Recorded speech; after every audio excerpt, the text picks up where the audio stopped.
ছাত্রছাত্রীরা, আজকের অনলাইনে ক্লাসে তোমাদের একটি নতুন বিষয় বা নতুন টেক্সট নিয়ে আলোচনা করব। সেটি হচ্ছে তোমাদের নির্বাচিত একটি নাট্যাংশ বা একটি নাটকের একটি অংশ তোমাদের পাঠ্যরূপে নির্বাচিত। তার নাম হচ্ছে বাসন্তিক স্বপ্নম। সেই বাসন্তিক স্বপ্নম সম্পর্কে আলোচনা করব।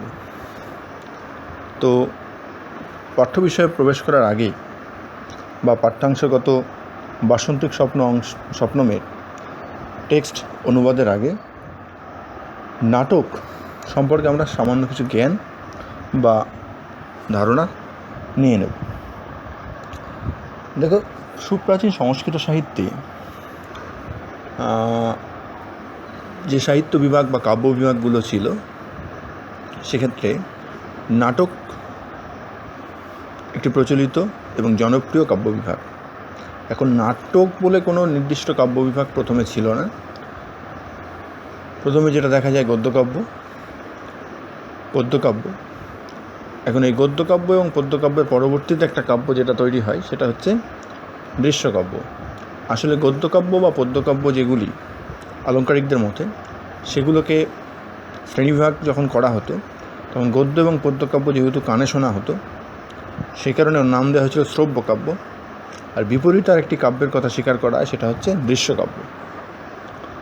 অর্থাৎ যা কিনা শুধু পড়াই যাবে না, চোখেও দেখা যাবে, অর্থাৎ যেখানে কোনো অভিনয় থাকবে, সেটাই হচ্ছে দৃশ্যকাব্য। আর এই দৃশ্যকাব্যের একটা বিষয় হচ্ছে বা একটি ভাগ হচ্ছে নাটক। আরও 9টি বা তারও উপবিভাগ, আরও 18টি, এরকম অনেক বিভাগ আছে। তা দৃশ্যকাব্যের একটা অন্যতম বিভাগ বা অন্যতম ভাগ হচ্ছে নাটক। তাছাড়া নট, ভান ইত্যাদি ইত্যাদি অনেকগুলো নাম আছে, যেগুলোকে আমরা দশরূপক বলেও জানি। এখন এই দৃশ্যকাব্য বা নাটক, যেটাকে আলংকারিক বিশ্বনাথ বলেছেন দৃশ্যং তত্রাভিনয়ম, অর্থাৎ দৃশ্যকাব্য সেটাই যেখানে অভিনয় থাকে। এখন এই অভিনয়টা আবার 3 রকম ছিল, কখন 4 রকমও বলা হয়। সেকে বলা হয় আঙ্গিক, বাচিক, আহার্য, সাত্ত্বিক। অর্থাৎ কোনোটা ছিল আঙ্গিক অভিনয়, কোনোটা ছিল বাচিক অভিনয়, কোনোটা আহার্য অভিনয়, কোনোটা সাত্ত্বিক অভিনয়। এখন অভিনয় মানে কি? অভিনয় আমরা জানি যে কোনো কুশীলবরা, অর্থাৎ পাত্র বা পাত্রীরা, তারা বিভিন্ন চরিত্র বা কাহিনীর যে সকল চরিত্র, সেই চরিত্রগুলোর যে অবস্থা বা তাদের যে ক্রিয়াকলাপ, সেগুলিকে অনুকরণ করে থাকে নিজেদের অভিনয়ের মধ্য দিয়ে। সেটা কখনো অঙ্গভঙ্গির মাধ্যমে হতে পারে, যেটাকে আমরা আঙ্গিক বলছি, কখনো কথাবার্তার মধ্য দিয়ে হতে পারে, যেটাকে আমরা বাচিক বলছি, কখনো তাদের বেশভূষা বা পোশাক পরিচ্ছদ গ্রহণের মধ্য দিয়ে হতে পারে, যেটাকে আমরা আহার্য বলি, কখনো সম্পূর্ণভাবে মানসিক হতে পারে, যেটাকে বলা হচ্ছে সাত্ত্বিক। অর্থাৎ তার যে সত্য বা তার যে মূল জিস্ট, সেটাকে নিজে আত্মীকরণ করে বা অনুভব করে সেটাকে অনুভূতির মাধ্যমে প্রকাশ করা, সেটাকে আমরা মানসিক অভিনয় বলে থাকি। সে মানসিক অভিনয়ের মধ্যেও আকার ইঙ্গিত থাকতে পারে। তো আমরা দেখি সাধারণত বিভিন্ন প্রাচীন কাহিনী থেকে শুরু করে নাটকের যে কাহিনীগুলো, সেই কাহিনীতে সে রাম সীতা যে চরিত্রগুলো থাকে, সেই চরিত্রগুলো কী করেন, যে সকল কুশীলবরা অভিনয় করেন, তারা সেগুলো তাদের কাহিনীকে বা তাদের ঘটনাগুলিকে নিজেদের অভিনয়ের মাধ্যমে ফুটিয়ে তোলেন এবং এমনভাবে এত সুন্দরভাবে ফুটিয়ে তোলেন যাতে কিনা দর্শক সকল বা পাঠক সকল মনে করে যে ওই কুশীলবরাই আসলে প্রকৃত ওই কাহিনীর নায়ক, নায়িকা বা পাত্রপাত্রী। তো সেই কারণেই নাটককে বা দৃশ্যকাব্যকে আর একটা নাম বলা হয় রূপক। কারণ রূপা আরোপত্য আরোপকম, রূপা রূপত্ব রূপকম বা রূপ আরোপত্য রূপকম, অর্থাৎ রূপ আরোপ করা হয়। তার মানে কি, এই কুশীলবদের উপরে ওই সকল নাটকীয় পাত্রপাত্রীদের রূপ আরোপ করা হয় বলে এর নাম হচ্ছে রূপক। এই হচ্ছে নাটক বা দৃশ্যকাব্যের বৈশিষ্ট্য বা একটা প্রাথমিক ধারণা। তো সংস্কৃত সাহিত্যে বা সুপ্রাচীন সংস্কৃত সাহিত্যে এই নাট্য সাহিত্যের উদ্ভব বা আবির্ভাব নিয়েও নানা রকম বিতর্ক বা নানা রকম মতবাদ প্রচলিত আছে। এখন কোন সময় সঠিক, কোন সময় এই নাটক আবিষ্কার হয়েছিল বা নাট্য সাহিত্যের সূচনা হয়, তা নিয়ে বিতর্কের কিন্তু অবসান নেই। কেউ কেউ বলে থাকেন বা মনে করা হয় যে পৃথিবীর প্রাচীনতম সাহিত্যিক উপাদান যে বেদ, সেই বৈদিক যুগে ঋগ্বেদেই নাকি নাটকের বীজ যুক্ত ছিল। অর্থাৎ নাটকে বা ঋগ্বেদে যে সকল সংবাদ সুক্ত ছিল, অর্থাৎ কথোপকথনাত্মক যে অংশগুলো ছিল বা কবিতাগুলো ছিল, সেখানেই দেখা যাচ্ছে সেখানে কোনো একজন সোম বিক্রেতা সোম বিক্রি করছেন, তার কথোপকথন আছে। সেখানে বিভিন্ন নায়ক নায়িকা বা বিভিন্ন দেবদেবীর পরস্পর কথোপকথনের কথা আমরা জানতে পারি, যেগুলো নাটকের প্রাথমিক ধারণা বলে অনেকে মনে করে। কেউ আবার বলেন না, পরবর্তীকালে দেখা যাচ্ছে বিভিন্ন আঞ্চলিক অনুষ্ঠান, সে ঝুমুর গান হোক, কবি গান হোক, বা আমরা পুতুল নাচ হোক, অনেকে পুতুল নাচকেও নাটকের প্রাথমিক সোপান বলে মনে করতে থাকে। কারণ পুতুল নাচে যেরকম কাহিনিগুলোকে ওই দড়ির সাহায্যে বা সুতোর সাহায্যে, আর এই সূত্রধার কথাটাও ওই নাটকে আছে, মানে একজন সূত্র ধরে থেকে পুতুলগুলোকে নাচাতে থাকবে এবং তাদের মুখে কাহিনী বসানো হবে বা পিছন থেকে কাহিনী একজন বলবে। তো সেই যে নাটকের একটা প্রাথমিক ধারণা বলে অনেকে মনে করে থাকে, এইরকম ধরা হয়। তো যাই হোক, একটা প্রচলিত এবং প্রমাণিত ধারণা যেটা আমরা পেয়ে থাকি নাটক সম্পর্কে বা দৃশ্যকাব্যের উদ্ভব সম্পর্কে, সেটা হলো ভরতমুনির কথা। অর্থাৎ প্রাচীন সংস্কৃত অলঙ্কার সাহিত্যে আচার্য ভরতের নাম আমরা শুনেছি। তো ভরত বা আচার্য ভরত, তিনিই নাকি নাটকের প্রথম স্রষ্টা। তার প্রথম দুটি নাটকের রচনা তিনি করেন, একটা হচ্ছে অমর ত্রিপুদাহ, আর একটা হচ্ছে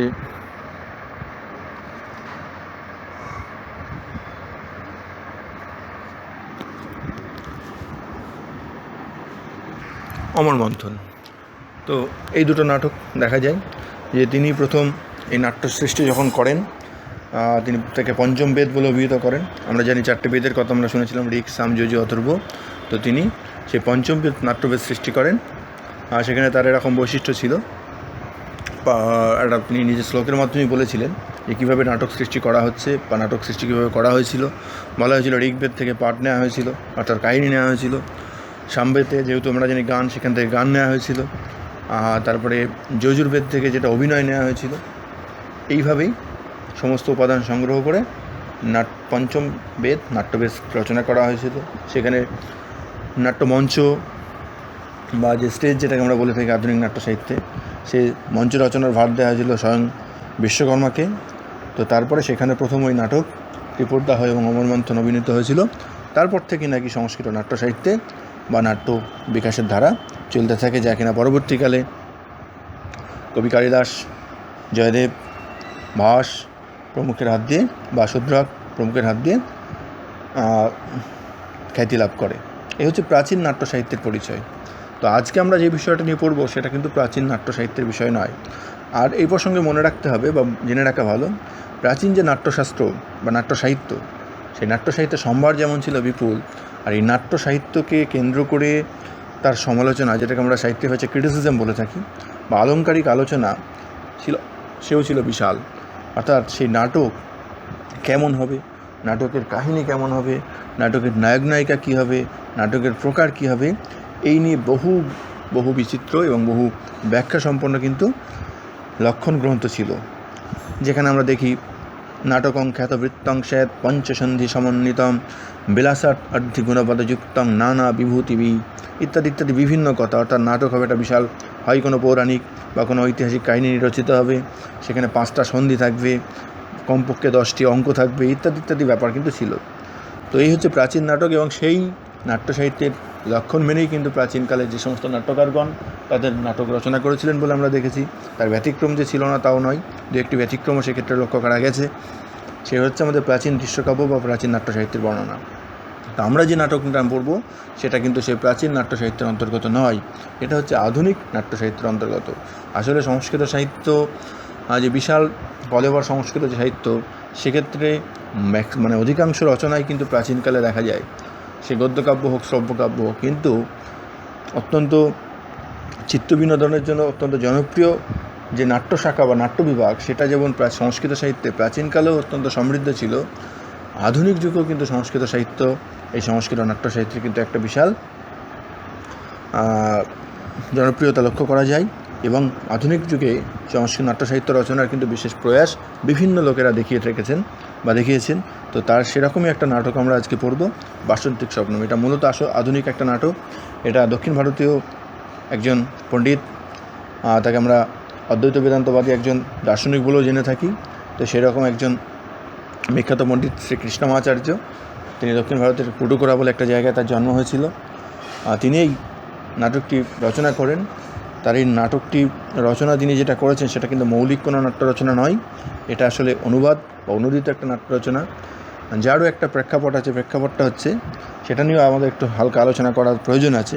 সেটা হচ্ছে, আমরা জানি পৃথিবীর নাট্য সাহিত্যের ইতিহাসে একজন শ্রেষ্ঠ নাট্যকারের নাম আমরা জানি, তিনি হচ্ছেন ইংরেজি সাহিত্যের শ্রেষ্ঠ নাট্যকার শেক্সপিয়ার। তো শেক্সপিয়ারের একটা নাটক এ মিডসামার নাইটস ড্রিম, যেটা অনুমান করা হয় 1595 থেকে 96 খ্রিস্টাব্দে রচিত। তো সেই 1595 থেকে 96 খ্রিস্টাব্দে রচিত এই মিডসামার নাইটস ড্রিমের কাহিনী অবলম্বন করে তিনি, অর্থাৎ আমাদের কৃষ্ণমাচার্য বা কৃষ্ণমাচার্য যাকে বলা হচ্ছে, তিনি 1892 খ্রিস্টাব্দ নাগাদ এই অনুবাদ বা অনুদিত নাট্যগ্রন্থটি রচনা করেন, যার নাম হচ্ছে বাসন্তিক স্বপ্নম। ইনি সংস্কৃতজ্ঞ একজন পণ্ডিত। নাটকটার সময় রচনাকাল যেটা বললাম মোটামুটি 1892 খ্রিস্টাব্দে তিনি এটা রচনা অনুবাদ করেন। এখন এই যে মূল ইংরেজি নাটক এ মিডসামার নাইটস ড্রিম, সেই নাটকটিকে তিনি যখন অনুবাদ করছেন, তাকে নতুন একটা নাম দিয়েছেন বাসন্তিক স্বপ্নম। এখন অনুবাদ বলতে আমরা সাধারণত আক্ষরিক বা ভাবগত দিক থেকে কোনো একটা বিষয়কে অনুবাদ করা বুঝি, কিন্তু কোনো একটা রচনা যখন করা হয়, সেখানে যখন একটা শিরোনাম দেওয়া হয়, সেক্ষেত্রে কিন্তু যিনি রচনা করছেন বা অনুবাদ করছেন তার নিজস্বতার কিন্তু একটা পরিচয় আমরা আশা করে থাকি। তো এক্ষেত্রেও তার ব্যতিক্রম হয়নি। অর্থাৎ যদিও তিনি এটা অনুবাদ করেছেন, তবুও এক্ষেত্রে একটা বিদেশি নাটককে, বিদেশি ভাষায় রচিত নাটককে তিনি স্বদেশি ভাব, ভঙ্গি এবং স্বদেশি সংস্কৃতিতে তিনি এটাকে রচনা করেছেন। সেক্ষেত্রে তার নিজস্বতার পরিচয় একদম নাটকের শুরু থেকে শেষ পর্যন্ত অর্থাৎ আদ্যপন্ত রয়েছে। বিষয়বস্তুর বৈচিত্র্য সৃষ্টি থেকে শুরু করে পাত্রপাত্রী, ভৌগোলিক স্থান, সমস্ত বিষয় এবং কি নামকরণ, সমস্ত বিষয় কিন্তু লেখকের নিজস্বতার পরিচয় আমরা পাবো এই বাসন্তিক স্বপ্নম নাটকে। এখন বিষয়বস্তুগত দিক থেকে এটা 5 অঙ্কে একটা রচিত নাটক। 5টি অঙ্কে কাহিনী রয়েছে, যেটা মিডসামার নাইটসের কাহিনী বলা হচ্ছে। তো এখন তোমাদের পাঠ্য অংশরূপে নির্বাচিত যে প্রথম অংশটি, প্রথম অঙ্কের প্রথম দৃশ্য যেটা রয়েছে, তো সেই অংশটিতে যে চরিত্রগুলো রয়েছে, এই চরিত্রগুলো নামও কিন্তু নাট্যকার পুরোপুরি নতুন করে গ্রহণ করেছেন। অর্থাৎ মূল যে নাটক, শেক্সপিয়ারের যে নাটক এ মিডসামার নাইটস ড্রিম, সেই নাটকের যে চরিত্রগুলি ছিল সেই চরিত্রগুলো কিন্তু এখানে নাম পাল্টে ফেলেছে। সেই নামের পরিচয় বা পাত্রপাত্রীর পরিচয়টা আমি সংক্ষেপে একটু দিয়ে রাখছি, এবং তার প্রথম অংশের কাহিনীটা তার পরের অংশে আমি বলবো সংক্ষেপে, যেটা মূল নাটকে ছিল, এবং সেটাকে অনুকরণ করে তিনি কীভাবে এই নাটকে তার বর্ণনা দিয়েছেন সেটা আমরা বঙ্গানুবাদ পড়ার সময় পেয়ে যাব। তো বিষয়বস্তু বর্ণনার পূর্বে যেটা আমরা বলছি চরিত্রগুলো, দেখো আমি এখানে পরিচয়গুলো দেবো চরিত্রে, এবং সেই পরিচয়গুলোর সঙ্গে সঙ্গে তাদের 2 ধরনের পরিচয়। একটা হচ্ছে শেক্সপিয়ারের যে নাটক, সেখানে তার নাম কী ছিল, আর কৃষ্ণমাচার্যের যে নাটক, সেখানে তার কী নাম হচ্ছে। আমরা এখানে একজন রাজ চরিত্রের বর্ণনা পাবো, রাজা, যাকে এথেন্সের রাজা বলা হচ্ছে। সেটাকেই আমাদের কৃষ্ণমাচার্য তার নাটকে অবন্তীর রাজা বলে সম্বোধন করছেন। তো এথেন্সের রাজা যিনি ছিলেন, আর বাস্তবে এথেন্সের রাজা ছিলেন ডিউক। তো যেহেতু কল্পনা, না কাহিনী তো সবসময় বাস্তব ঐতিহাসিক হবে এমন তো কোনো ব্যাপার নেই, সেখানে নাম বা ইত্যাদি পরিবর্তন কিন্তু হতেই পারে। তো সেটাই শেক্সপিয়ারের নাটকে ছিল, এথেন্সের রাজার নাম ছিল থেসিউস, আর কৃষ্ণমাচার্যের নাটকে তার নাম হয়ে যায় ইন্দ্রবর্মা। এথেন্সের যে রানী, যার ইতিহাসটা আবার এরকম, তিনি অ্যাকচুয়ালি অ্যামাজনের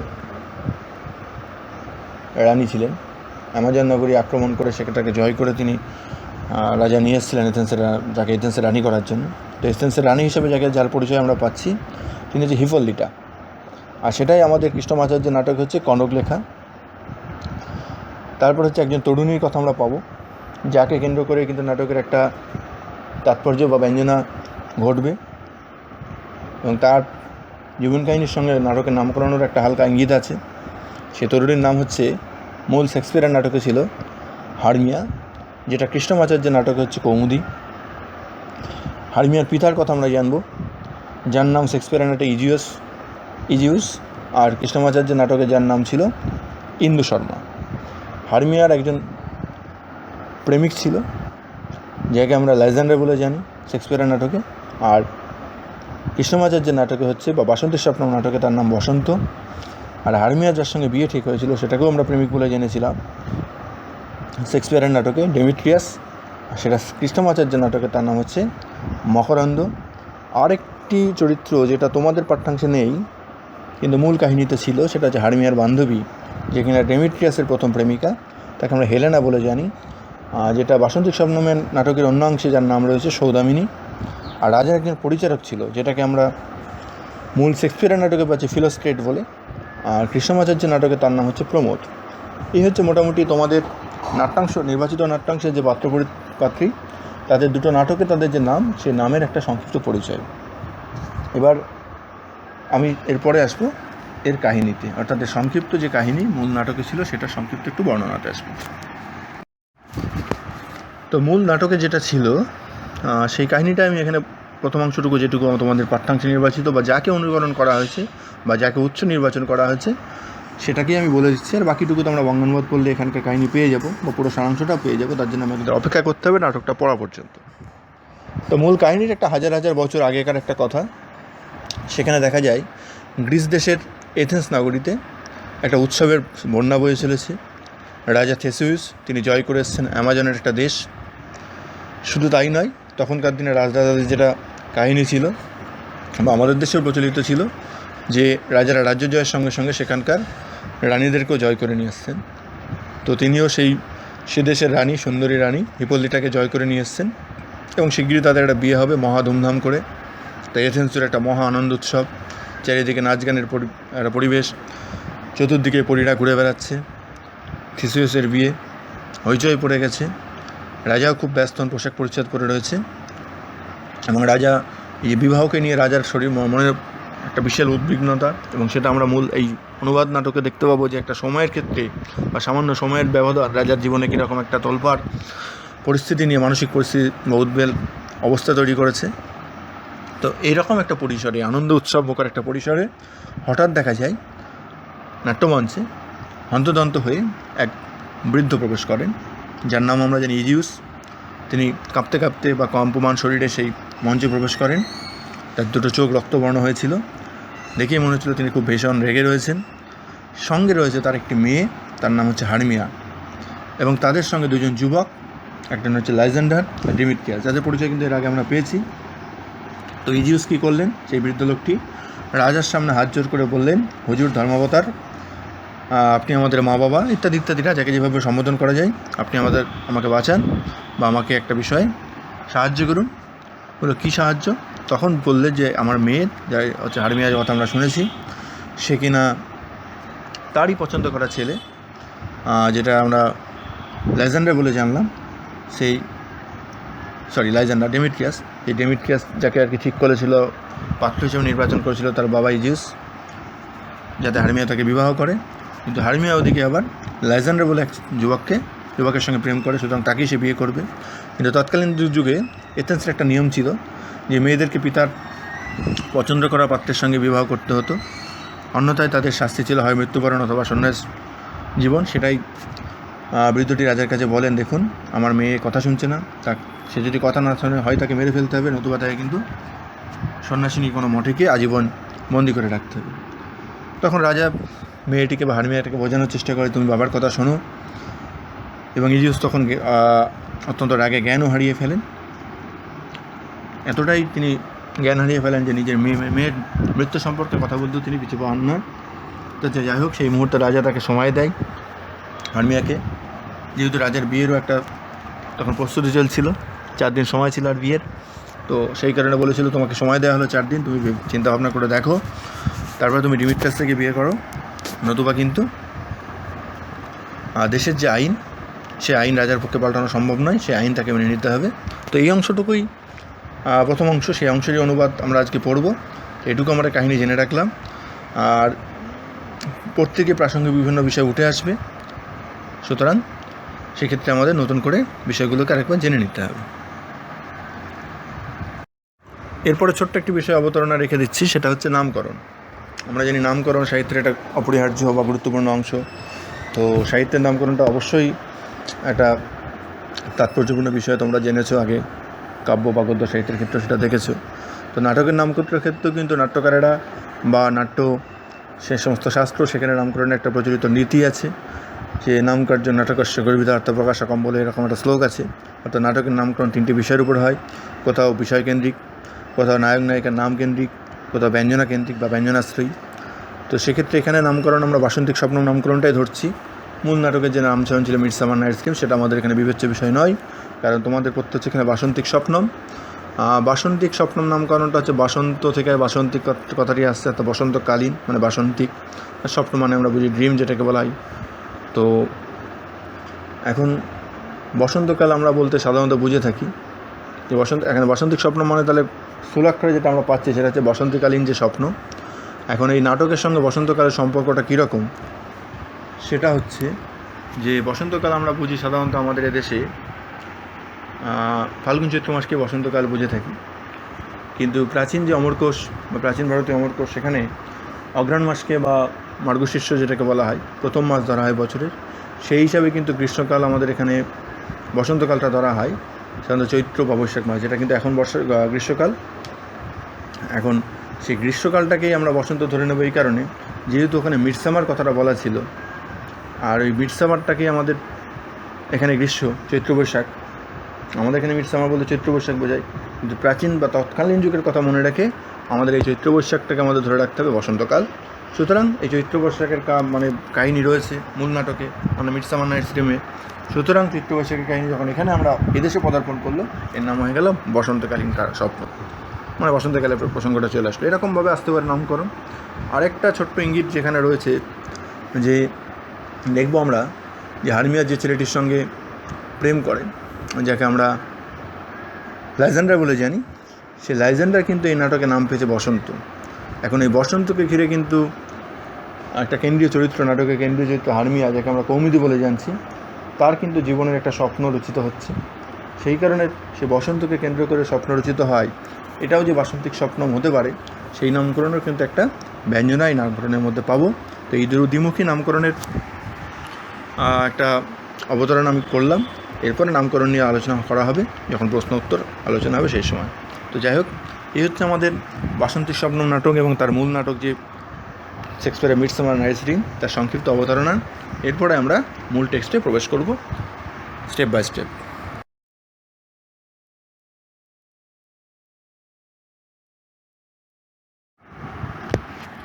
মূল টেক্সট, প্রথম অঙ্ক। চরিত্র হচ্ছে এখানে রাজা ইন্দ্রবর্মা, কনক লেখা প্রমোদস্থ। অর্থাৎ রাজা ইন্দ্রবর্মার কথা আমরা পেলাম। মূল নাটকে যার নাম ছিল থেসিউস, কনক লেখা যার নাম ছিল হেফোলেটা, আর প্রমোদ যাকে বলা হয়েছিল ফিলোস্ট্রেট বা ফিলোস্ট্রেট। রাজা বলছেন, প্রিয়ে কনক লেখে অদ্য কুহুর নেয়ং দবিয়সী চতুর্ভি দিবসই ভাবিনী অফি অহং দীনমানসা। প্রিয় কনক লেখে সম্বোধন করা হচ্ছে, হে প্রিয় কনক লেখা, অদ্য কুহুর নয়ং দবিয়সী। দেখো আজ কুহু কথাটা মানে হচ্ছে অমাবস্যা না ইয়ং দবিয়াসী, দূরযুক্ত ইয়াসন পড়তে গেলে দবিয়াসী মানে দূরে নয়। বলছে দেখো এই অমাবস্যা কিন্তু আর দূরে নয়। আসলে এই অমাবস্যা তিথিতে তাদের বিবাহ হওয়ার কথা ছিল। বলছে অমাবস্যা আর খুব দূরে নয়। চতুর্ভি দিবসই ভাবিনী, 4টি মাত্র দিনের পরেই এটি হবে। ভাবিনী মানে তো হতে চলেছে। অপি তবুও আর কি, অহং দীনমানস, অর্থাৎ আমি অত্যন্ত দুঃখী মনে রয়েছি। দীনমানস মানে দরিদ্র মন, অর্থাৎ আমি অত্যন্ত দুঃখকাতর হয়ে রয়েছি। বসামি মদন আক্রান্ত, অর্থাৎ মদনবানের দ্বারা আমি আক্রান্ত হয়েছি। মদনবান আমরা জানি প্রেমবান, অর্থাৎ মদনদেবের যে বানগুলো রয়েছে প্রেমকাতর বা প্রেমার্থ ব্যক্তিকে তিনি আক্রান্ত করেন। তো সেই মদনের দ্বারা আমি আক্রান্ত হয়ে বসবাস করছি বা অবস্থান করছি। শশাঙ্কস্ত অতিনিঘৃণ, সন্ধি বাংলা বা শশাঙ্ক যুক্ত তু যুক্ত অতিনিঘৃণ। দেখো এদিকে চাঁদও অত্যন্ত নিষ্ঠুর। হঠাৎ চাঁদের কথা কেন আসলো? যেহেতু অমাবস্যার কথা বলা হয়েছে, বলছে চাঁদও দেখো অত্যন্ত নিষ্ঠুর। ইয়াত অসৌ ক্ষীয়মান ও পিক্ষিয়াতে সত্তরং নামে, যদিও এটা ক্ষয়প্রাপ্ত হচ্ছে। ক্ষয়প্রাপ্ত হচ্ছে মানে কি, চাঁদ ক্রমশ আমরা যিনি সরে সরে যাই। চাঁদের যে ভৌগোলিক বা জ্যোতিষচক্রের যে নিয়ম আছে, যে ক্রমশ অমাবস্যা পূর্ণিমার যে পরিবর্তন বা চক্রটা ঘুরতে থাকে, সেখানে চাঁদ আস্তে আস্তে ছোটো হয়ে যায়। অমাবস্যা ঘনিয়ে আসে, আবার পূর্ণতা রূপ পায়, পূর্ণিমা ফিরে আসে। তো সেটাকে এখানে বলা হচ্ছে চাঁদ যদিও ক্ষয়প্রাপ্ত হচ্ছে, এটার ভৌগোলিক নিয়মে ক্ষয়প্রাপ্ত হবে, অর্থাৎ শেষ হবে বা ছোটো হয়ে আসবে। কিন্তু তবুও রাজার মনে হচ্ছে কি, ক্ষিয়তে সত্তরং নমে, অর্থাৎ আমার মনে হচ্ছে সে যেন খুব দ্রুত ক্ষয় পাচ্ছে না, যেটা হয় আর কি। যখন আমরা অপেক্ষার সময়ে থাকি, ওয়েটিংয়ে যখন কোনো বিষয়ে আমরা থাকি, তখন মনে হয় না যেন কোনো বিষয়ই সময় শেষ হচ্ছে না। যেমন ঘড়ির কাঁটা ঘোরে না বলে অনেকের মনে হয়, বা আমাদেরও ধারণা হয় যে আমি যে কোনো অবস্থানে যদি থাকি, কারোর জন্য অপেক্ষা করি, ট্রেনের জন্য অপেক্ষা করি, কোনো ফলের জন্য অপেক্ষা করি, অপেক্ষারত অবস্থায় মানুষের কিন্তু উদ্বিগ্নতাটা এমনিতেই বেশি হয়। তখন সমস্ত হিতাহিত জ্ঞানগুলো বা সমস্ত ভৌগোলিক বিজ্ঞান অবিজ্ঞানের যে জ্ঞানগুলো সেগুলো লোপ পেয়ে যায়। তো রাজা বলছে যে যদিও চাঁদ ক্ষয়প্রাপ্ত হচ্ছে, আমার মনে হচ্ছে সে যেন দ্রুত ক্ষয়প্রাপ্ত হচ্ছে না। এই কারণে তিনি চাঁদকে বলছেন চাঁদ এখানে অত্যন্ত নিষ্ঠুর, অর্থাৎ প্রেমিক হৃদয় যেটা উপলব্ধি করে যে জগতের সমস্ত কিছু তাকে অনুসরণ করবে, অর্থাৎ হৃদয়ের বেদনাকে অনুভব করবে, এটাই সাধারণত হয়ে থাকে। যাই হোক, অস্মৎ উদ্বাহম উদ্দেশ্য সো অস্মি পর্যৎসুক সখী কিং করৌরি বরাড়হে নারিকা অপিযুগায়। যে অস্মৎ উদ্বাহম উদ্দেশ্য, অস্মৎ বলতে আমাদের, অস্মৎ শব্দের এখানে পঞ্চমীর একবচন করা হয়েছে। এই উদ্বাহ কথাটা একটা সমার্থক শব্দ পাবো, উদ্বাহ, আর বিবাহ শব্দ হচ্ছে সমার্থক শব্দ। এখন কেন বিবাহকে উদ্বাহ বলা হয়? অর্থাৎ উপরের দিকে বাহ, অর্থাৎ বহন করে নিয়ে যাওয়া। বিবাহের মধ্যে সে প্রাচীনকাল থেকে বহন করে নিয়ে যাওয়ার রীতি আছে, যে বিশেষভাবে বহন করা হতো, তার জন্য নাম ছিল বিবাহ। আর এখানে উদ্বাহ অর্থাৎ একই সমর্থক শব্দ। তাই বলছে আমাদের এই বিবাহকে উদ্দেশ্য করে বা বিবাহের কারণে অস্মি পর্যৎসুক সখী, দেখো আমি অত্যন্ত পর্যৎসুক, বলছি সখী। এবার হিপোল্লেটাকে তিনি বলছেন হে সখী, কিং করমি বরার হয়ে, আমি কী বা করতে পারি, কেন আমার এরকম অবস্থা হচ্ছে, বা কী করি এখন। নারিকা অপি যুগায়তে, অর্থাৎ একটা মুহূর্ত আমার কাছে যুগের মতো মনে হচ্ছে। এটা আসলে প্রাচীনকালে বিভিন্ন জায়গায় আমরা পেয়েছি এই ধরনের কথা। সে মেঘদূতেও বলা হয়েছে মুহূর্তের বিরহ, যেটা যক্ষ, তার কাছে এটা বিশাল যুগের মতো মনে হয়েছে। যেটা ইংরেজিতে বলা হয় love reckons every little absence is an age, সেটাকে এখানে বলা হচ্ছে নারিকা অপি যুগায়তে, অর্থাৎ প্রেমে বা ভালোবাসায় প্রতিটা মুহূর্তকে একটা যুগের মতো মনে হয়, একটা দীর্ঘ সময়ের ব্যবধান মনে বলা হয়। তো সেই জিনিসটা পৃথিবীর বিভিন্ন সাহিত্যে বিভিন্ন যুগে বিভিন্ন প্রেম কাহিনীতে লক্ষ্য করা গেছে। তো এখানেও তাই রাজা বলছে দেখো আমার কাছে নারিকা মানে একটা মুহূর্ত, মানে ক্ষণ মুহূর্ত বলা হয়, চোখের পলক যেটাকে বলা হয়, সেই মুহূর্তটাও তার কাছে এক একটা যুগের মতো মনে হচ্ছে। তাহলে 4টে দিন তার কতটা ব্যবধান হবে সেটা কল্পনা করে নাও, এরকম একটা ব্যাপারে। এই নারিকা অপিটাকেই বলা হয়েছিল love reckons every days as a month, every month as a year, and every year as an age। তো সেটাকে এখানে বলা হচ্ছে every little absence is an age. এইটুকু হচ্ছে আমাদের প্রথম অংশের বঙ্গানুবাদ।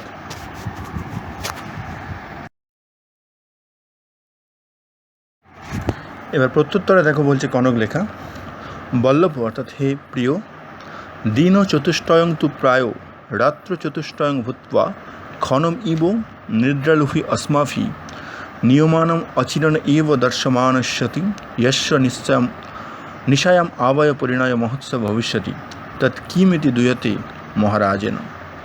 অর্থাৎ কনক লেখা আবার কী করছেন, রাজাকে সান্ত্বনা দিচ্ছেন বা তার প্রিয়কে সান্ত্বনা দিচ্ছেন এইভাবে যে দেখো বল্লভ বা রাজকুমার বা রাজপুত্র বা হে রাজা, দিন চতুষ্টয়ং তু প্রায় রাত্র চতুষ্টয়ং ভূত্বা ক্ষণবিব নিদ্রলোভি अस्माभि নিয়মান অচিরণ এব দর্শমানস্যতি যস্য নিশায়াম আবয় পরিণয় মহোৎসব ভবিষ্যতে। অর্থাৎ দিন চতুষ্টয় মানে এই 4টে যে দিন, যে 4 দিনের পরে অমাবস্যা আসার কথা, সেই 4টে দিন দেখো মুহূর্তের মধ্যে 4টি রাতে রূপান্তরিত হবে। এটা ভাবনাই তিনি ভাবছেন, অর্থাৎ 4টে দিন যখন 4টে রাত হয়ে যাবে, তখন দেখবে মুহূর্তের মধ্যেই বা খুব দ্রুতই, যেহেতু আমরা নিদ্রালু, অর্থাৎ আমরা যখন ঘুমিয়ে থাকবো, খুব দ্রুততার সঙ্গে আমাদেরকে নিয়ে চলে যাবে বা আমরা পৌঁছে যাব সেই দর্শম কথাটির অর্থ হচ্ছে অমাবস্যা। আমরা অমাবস্যার একটা শব্দ পেয়েছিলাম, প্রতিশব্দ। এখানে দর্শম কথাটাও মনে হচ্ছে দর্শমানও কিন্তু অমাবস্যা। এখানে দর্শমাস যাগ বলে একটা যাজ্ঞের কথা পাবো, যেহেতু অমাবস্যাকালে যে যজ্ঞটা হয়, বৈদিক একটা শব্দ দর্শ। তো সেই অমাবস্যাতে আমরা পৌঁছে যাব। যস্য নিশায়, অর্থাৎ যার রাত্রিতে আবয়, অর্থাৎ আমাদের দুজনের পরিণয় উৎসব ভবিষ্যতে, অর্থাৎ বিবাহ উৎসবটা হবে। অর্থাৎ কিমিতি, তাই কেনই বা আপনি দুইতে অর্থাৎ কষ্ট পাচ্ছেন মহারাজেন, অর্থাৎ এই মহারাজ। তাহলে কী বললেন কনক লেখা, অর্থাৎ রাজার যে উদ্বিগ্ন অবস্থা, উদ্বেল অবস্থা বা ধৈর্যহীন পাগলপ্রায় অবস্থা, সেটাকে কনক লেখা শান্ত করে বলছে দেখো এই যে 4টে দিন, এই 4টে দিনকে তুমি 4টে রাত ভাবো, বা 4টে রাতে যখন আমরা পৌঁছাবো তখন দেখবে খুব দ্রুতই আমরা ঘুমের মধ্যে দিয়ে সে অমাবস্যার দিনে পৌঁছে যাব, যার রাত্রিতে আমাদের বিবাহ উৎসব সম্পন্ন হবে। সুতরাং হে রাজা আপনি দুঃখ করবেন না। এখানে তোমরা কিন্তু প্রতিশব্দগুলো তোমরা জানো, আগের পরীক্ষাগুলোতেও জেনেছো যে প্রতিটা প্রতিশব্দ যেগুলো একটু আনকমন ওয়ার্ড সেগুলো কিন্তু আমাদের শব্দার্থ হিসেবে খুব মনে রাখতে হয়, কারণ কোনো একটা কোটেশন তুলে দিয়ে বলে অমুক শব্দের অর্থ কী বা এই শব্দটি প্রতিশব্দ কী সংস্কৃতে, সেগুলো কিন্তু একটু মনে রাখতে হবে। আর লাইনের কে কখন বলছে সেগুলো তো মনে রাখতেই হবে।